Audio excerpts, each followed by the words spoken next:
नमस्कार, आप देख रहे हैं टीपीवी न्यूज और मैं हूं आपके साथ अश्विनी सरोही। बुलेटिन की शुरुआत करेंगे इस वक्त की बड़ी खबरों के साथ। जैसलमेर प्रवास पर आए राज्य के वन, पर्यावरण और जलवायु मंत्री हेमराम चौधरी ने कहा कि किरोड़ी लाल मीणा चिंतन शिविर से पहले वहां अशांति फैलाने गए थे, जिसको लेकर पुलिस ने उनको रोका था।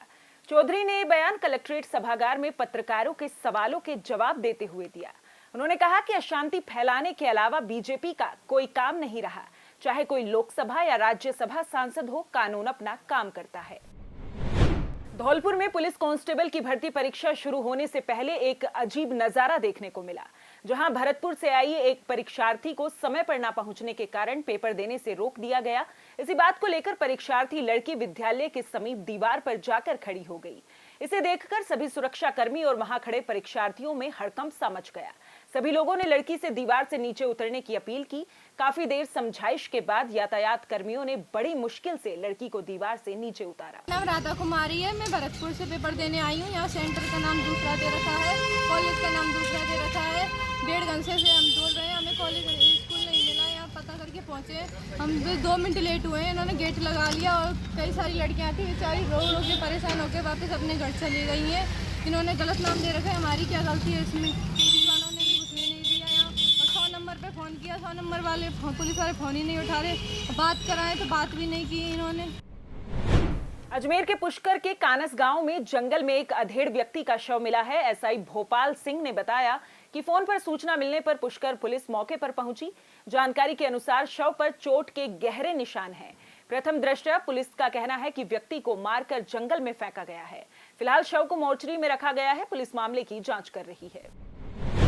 एससी आयोग अध्यक्ष और बसेड़ी विधायक खिलाड़ी लाल बैरवा सरमथुरा के दौरे पर रहे, जहां बैरवा ने सरमथुरा तहसील पर लोगों के साथ जन सुनवाई की। इस दौरान बिजली पानी के मुद्दे प्रमुखता से छाए रहे, जिस पर बैरवा ने अधिकारियों को लोगों की समस्याओं को जल्द से जल्द निपटाने के निर्देश दिए। इस दौरान उपखंड अधिकारी मनीष कुमार जाटव, चेयरमैन जलाल खान, थाना प्रभारी अनिल गौतम, तहसीलदार प्रवीण गुप्ता सहित नागरिक मौजूद रहे। धौलपुर में सैपऊ पुलिस ने 2 युवकों को गिरफ्तार किया है। साथ ही उनके कब्जे से 315 बोर के 2 अवैध देसी कट्टे और 3 जिंदा कारतूस बरामद किए हैं। थाना प्रभारी परमजीत पटेल ने बताया कि हथियार तस्कर राम भरत ने पूछताछ में बताया था कि उसने 2 अवैध हथियार सैपऊ इलाके के 2 युवकों को बेचे हैं। पूछताछ में दोनों युवकों के नाम का खुलासा होने के बाद पुलिस ने कार्रवाई करते हुए अवैध हथियारों के साथ दोनों युवकों को गिरफ्तार कर लिया। साथ ही दोनों के खिलाफ आर्म्स एक्ट में मामला दर्ज किया गया है। फिलहाल दोनों से पूछताछ जारी है। खंडार फीडर की ग्राम पंचायत अनियाला में बकाया बिलों की राशि नहीं चुकाने पर डिस्कॉम की ओर से बकायादारों के ट्रांसफार्मर उतारे गए। कनिष्ठ अभियंता भूपेंद्र कुमार ने बताया कि बकाया बिलों के निस्तारण के लिए ग्राम पंचायत अनियाला के राजीव गांधी सेवा केंद्र पर शिविर लगाया गया था। शिविर में बकायादारों के बिलों का मौके पर संशोधन कर उपभोक्ताओं को राहत पहुंचाई गई थी। वहीं शिविर के बाद भी बिलों का निस्तारण किया गया। इसके बाद भी बकाया जमा नहीं करवाने पर निगम कार्मिकों ने बकायादारों के ट्रांसफार्मरों को उतारकर सहायक अभियंता कार्यालय में जमा करवाया। साथ ही उपखंड अधिकारी बंशीधर योगी ने बताया कि बकाया जमा नहीं करवाने पर विभाग सख्त कार्रवाई करेगा, जिसकी जिम्मेदारी स्वयं उपभोक्ता की होगी। चित्तौड़गढ़ में कांस्टेबल परीक्षा कड़ी सुरक्षा के बीच शुरू हुई। परीक्षार्थी 7 बजे ही परीक्षा केंद्र के बाहर पहुंच गए। इस दौरान परीक्षा केंद्रों पर पुलिस के पुख्ता इंतजाम दिखाई दिए। केंद्रों के बाहर पुलिस के अधिकारी और जाब्ता मौजूद रहा। परीक्षार्थियों के एडमिट कार्ड चेक करने के बाद ही उन्हें प्रवेश दिया गया। वहीं एसपी प्रीति जैन ने खुद सभी एग्जाम सेंटर पर पहुंचकर मौके का जायजा लिया। दिनांक 13, 14, 15 3 दिन चित्तौड़गढ़ ज़िले में कांस्टेबल भर्ती एग्ज़ाम किए जा रहे हैं, जिसमें 4 सेंटर अलग चित्तौड़गढ़ हेडक्वार्टर पर बनाए गए हैं। प्रत्येक सेंटर पर 480 से लेकर 552 बच्चे एग्ज़ाम देंगे। पहली पारी सफलतापूर्वक आयोजित की जा सकी है। इसमें किसी प्रकार की समस्या नहीं आई। लगभग 1992 बच्चों ने आना था और इसमें से लगभग 1200 बच्चे उपस्थित रहे हैं। और एग्ज़ाम को सही सफलतापूर्वक कंडक्ट करवाने के लिए पर्याप्त पुलिस जाब्ता भी लगाया गया है। फ्रिस्किंग पार्टीज, सेंटर इंचार्ज सभी ने पूरी मेहनत की है। इस बार हमेशा की तरह नेटबंदी सभी जगह पर नहीं करके कि सेंटर के आसपास जैमर लगाए गए हैं, ताकि सेंटर्स का जो है वहाँ से किसी प्रकार की कोई लीकेज नहीं हो सके। पुलिस ने पूरी व्यवस्था की है और मुझे पूर्ण विश्वास है कि सफलतापूर्वक एग्जाम संपन्न होगा। राजस्थान के धौलपुर जिले के बसेड़ी विधानसभा क्षेत्र से विधायक रहे सुखराम कोली ने बाड़ी उपखंड के सरकारी अस्पताल के नर्सिंग स्टाफ पर लापरवाही और दुर्व्यवहार करने का आरोप लगाया है, जिसको लेकर उन्होंने धौलपुर जिला कलेक्टर से भी शिकायत की है। पूर्व विधायक कोली का आरोप है कि वे अपनी बेटी की तबीयत खराब होने पर बाड़ी के सरकारी अस्पताल दिखाने आए थे, जहां चिकित्सक ने तो परामर्श दे दिया, लेकिन ट्रीटमेंट देने वाले नर्सिंग स्टाफ ने ना तो कोई सद्व्यवहार किया और ना ही इंजेक्शन और कैनुला लगाया।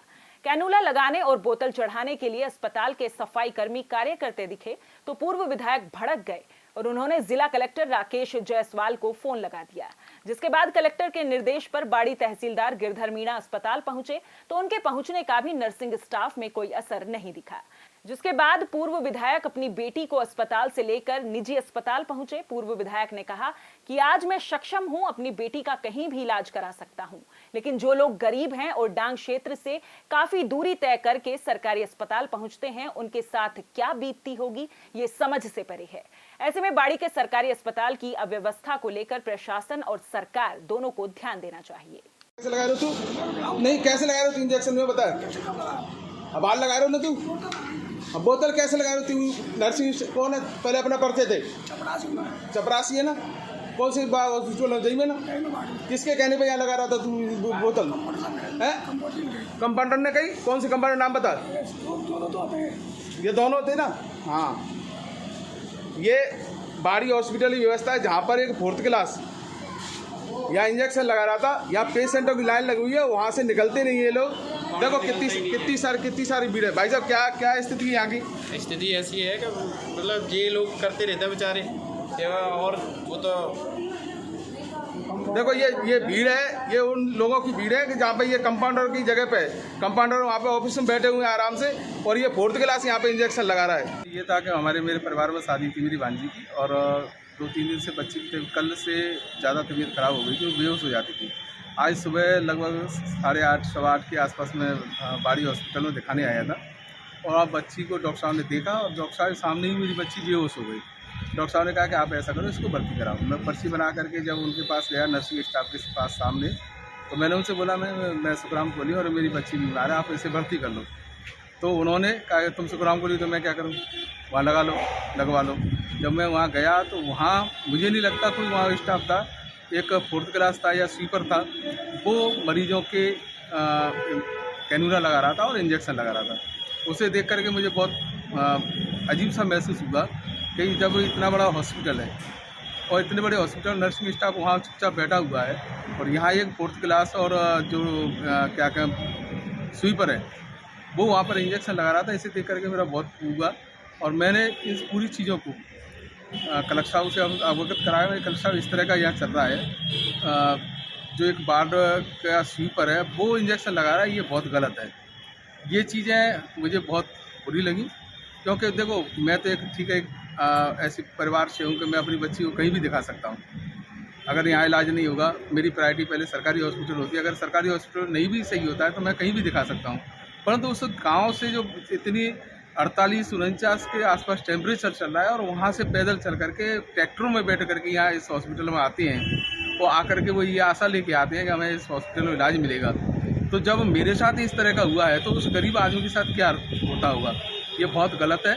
और गहलोत जी को ये देखना चाहिए, क्योंकि ये चिकित्सा का मामला है।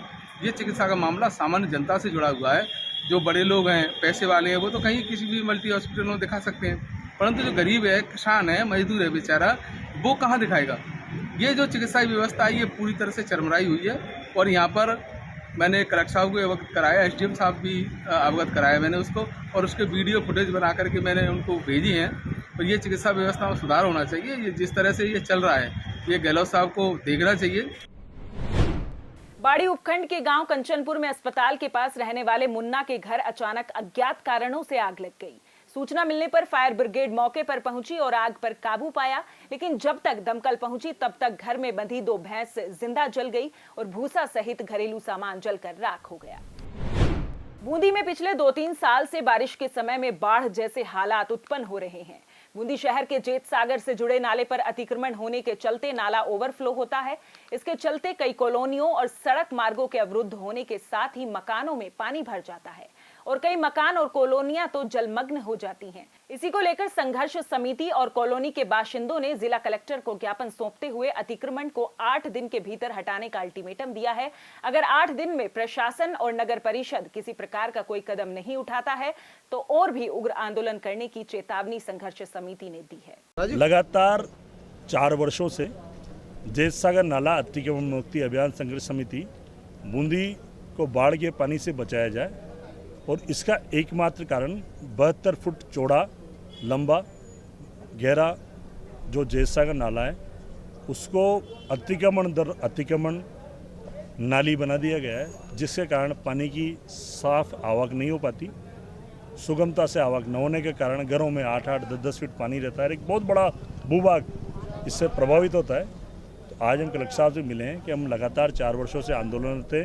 प्रशासन ने सामान्य सर्वे, जीपीएस सर्वे, अतिक्रमण चिन्हित अतिक्रमण कार्यों को नोटिस देने सहित जिला कलेक्टर, माननीय पुलिस अधीक्षक, आयुक्त सभी ने दौरा कर लिया और अतिक्रमण को गंभीर माना है और कार्रवाई की आवश्यकता बताई थी, किंतु धरातल पर हमें कोई कार्य नहीं मिला। इससे संघर्ष समिति आहत है। हमने 8 दिन जिला प्रशासन को दिए कि प्रशासन अपनी कार्य योजना स्पष्ट करें कि वो अतिक्रमण हटाना चाहते हैं, नहीं हटाना चाहते तो कब हटाना चाहते हैं। सलूंबर में नव पदस्थापित उपखंड अधिकारी ने सामान्य हॉस्पिटल का आकस्मिक निरीक्षण किया। निरीक्षण के दौरान मुख्यमंत्री निशुल्क दवा योजना, निशुल्क ओपीडी, आईपीडी और निशुल्क जांच संबंधित जानकारी ली गई और वार्ड में भर्ती रोगियों से भी मुलाकात की। साथ ही मुख्यमंत्री चिरंजीवी स्वास्थ्य बीमा योजना के लाभ मिलने संबंधित जानकारी ली गई। इस बुलेटिन में फिलहाल इतना ही। देश प्रदेश की तमाम बड़ी खबरों के लिए देखते रहिए टीपीवी न्यूज। नमस्कार।